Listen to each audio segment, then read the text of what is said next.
Hello friends, नमस्कार। मैं doctor Nalin Kumar Suri आज एक नए वीडियो में आपका स्वागत करता हूं। चलिए आज जानकारी शेयर करते हैं कि ये डेंजरस एरिया ऑफ फेस के बारे में। जी हाँ, एक डेंजरस एरिया ऑफ फेस सभी के चेहरे पर होता है। किसी भी उम्र में भी मेल फीमेल सभी के चेहरों पे एक डेंजरस एरिया ऑफ फेस होता है।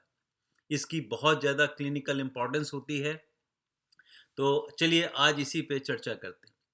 देखिए, सबसे पहले ये जानते हैं कि डेंजरस एरिया ऑफ फेस कहाँ पर होता है। देखिए, ये जो हमारा नोज़ का रूट है, यहाँ से लेकर एक ट्रायंगल बनता है, तिकोना बनता है और इस एंगल ऑफ माउथ तक का ये जो एरिया होता है, इसे हम डेंजरस एरिया ऑफ फेस कहते हैं। अब इसकी इम्पोर्टेंस क्यों है, इसकी मैं आगे चल के थोड़े शब्दों के बाद चर्चा करता हूँ।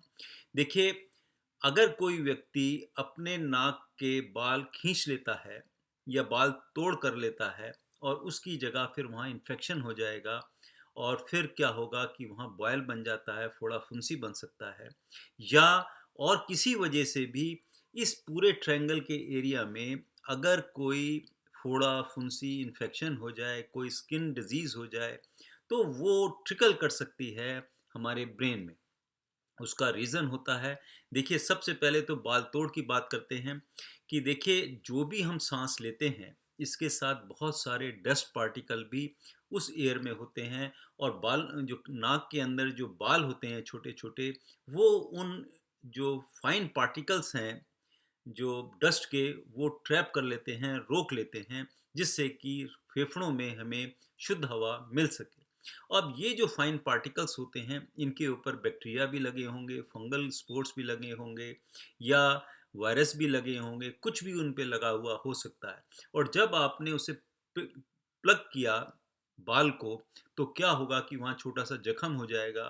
तो ये जो कीटाणु हैं वो फिर अंदर ट्रिकल कर सकते हैं, स्किन नीचे म्यूकस मेम्ब्रेन के अंदर पियर्स करके वहाँ इन्फेक्शन कर सकते हैं, वहाँ बॉयल हो सकता है, फ्रंकल हो सकता है, फोड़ा फुंसी बन जाता है या कुछ और भी मतलब इन्फेक्शन हो सकता है। तो इस एरिया में, इस ट्रायंगल के एरिया में अगर कभी भी कोई इन्फेक्शन हो तो उसे कभी भी फोड़ना नहीं चाहिए। वो फोड़ा फिंसी को कभी आप प्रेस करके दबा कर उसे तोड़ना नहीं चाहिए, क्योंकि वहाँ से इन्फेक्शन जो है ट्रिकल कर जाएगा। जो एक फेशियल वेन होती है वो, उसकी सप्लाई होती है, इतनी डिटेल में मैं आपसे बात नहीं करूँगा। तो उस फेशियल वेन का जो ब्लड है वो एक हमारे मिडल जो जो हमारी स्कल है, इसका बेस जो होता है, इसको तीन हिस्सों में बांटा गया है, एंटीरियर, मिडल और पोस्टीरियर। तो जो मिडल का एरिया फोसा होता है, स्कल का जो बेस है उसका जो फोसा होता है, वहाँ पर पिट्यूटरी ग्लैंड होती है। उसके दोनों साइड्स में कवर्नस साइनसेस होते हैं, जहाँ से ब्लड ड्रेन होके वहाँ जाता है। तो अगर वो आपने फोड़ दिया या इन्फेक्शन हो गया, वो ब्लड वहाँ से ट्रिकल कर गया, तो क्या होगा, वो कवर्नस साइनस में पहुँच जाएगा। वो ब्रेन का एक पार्ट है और उसकी वजह से फिर वो इन्फेक्शंस हो जाते हैं। तो आम तौर पे कवर्नस थ्रोम्बोसिस हो जाती है, वहाँ ब्लड जो है रुक जाता है, जम जाता है। तो उस कवर्नस साइनस का नाम इसीलिए रखा गया कि वो एक स्पेस वाली जगह होती है, जिसके अंदर से बहुत सारी क्रेनियल जो नर्व्स हैं वो वहाँ से गुजरती हैं। तो उस वो भी डैमेज हो जाएंगी, तो उनके डैमेज होने से फिर उसके भी लक्षण आएंगे। तो और साथ ही साथ वो इन्फेक्शन जब आगे बढ़ जाएगा तो मेनिंजाइटिस हो सकती है, ब्रेन एब्सेस हो सकता है और बहुत बड़ी समस्या बन सकती हैं। और फिर क्या होगा कि वो जानलेवा बन सकता है। तो एक छोटी सी फुंसी की वजह से आप ये देखिए, जरा सा उसे फोड़ देने की वजह से कितना बड़ा नुकसान हो जाता है। इसीलिए मेडिकल साइंस ने इसे डेंजरस एरिया फेस का नाम दिया। तो इस जगह पर अगर कोई भी फोड़ा फुंसी है तो कभी भी उसे फोड़ना नहीं चाहिए, दबा के निकालना नहीं चाहिए। नहीं तो बाई चांस अनलकली अगर वो ट्रिकल कर गया तो फिर क्या होगा कि आपके लिए वो जानलेवा बन सकता है। तो इसलिए ये बात कही गई है। तो अब मैं थोड़ी सी बात आपसे कर लेता हूँ, कवर्नस साइनस थ्रोम्बोसिस में हो क्या जाता है। क्योंकि जब मैंने ये इंपॉर्टेंस आपको बताया कि ऐसा हो जाएगा, तो उसमें अक्सर हो क्या जाता है, उसमें क्या होगा कि देखिए उसकी सप्लाई जो है मैक्सिमम हमारी आँखों की तरफ होती है तो क्या होगा कि आँखों में सूजन आ सकती है, उसमें लालीपन आ सकता है, एक आँख में भी या दोनों आँखों में भी। सिर में बहुत दर्द होगा, बुखार बहुत तेज़ आ सकता है, जो आँखों की पुतली है वो ड्रॉपिंग उसकी हो सकती है, आँखें आगे बल्ज कर सकती हैं, दिखाई देना बंद हो सकता है, डबल विज़न हो सकती है, एक आँख में भी और दूसरी आँख में भी हो सकता है।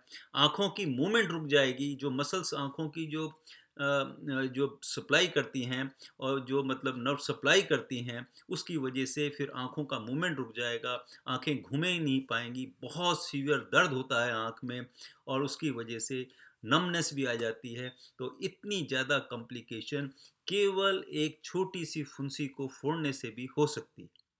इसलिए कभी भी नाक के बालों को प्लग नहीं करना चाहिए। अक्सर देखा जाता है लोग नाक के बाल खींच लेते हैं, लंबा जो बाल निकल आता है।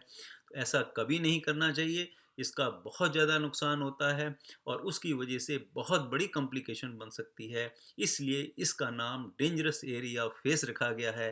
तो इसी के साथ मैं अपना वीडियो समाप्त करता हूँ। आशा करता हूँ आपको अच्छा लगा होगा।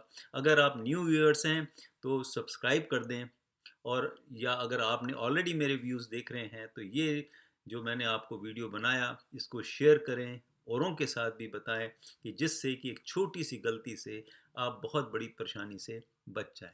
इसी के साथ मैं आपसे अलविदा चाहता हूँ। फिर मिलेंगे, किसी और पे चर्चा करेंगे। तब तक के लिए नमस्कार, बाय बाय।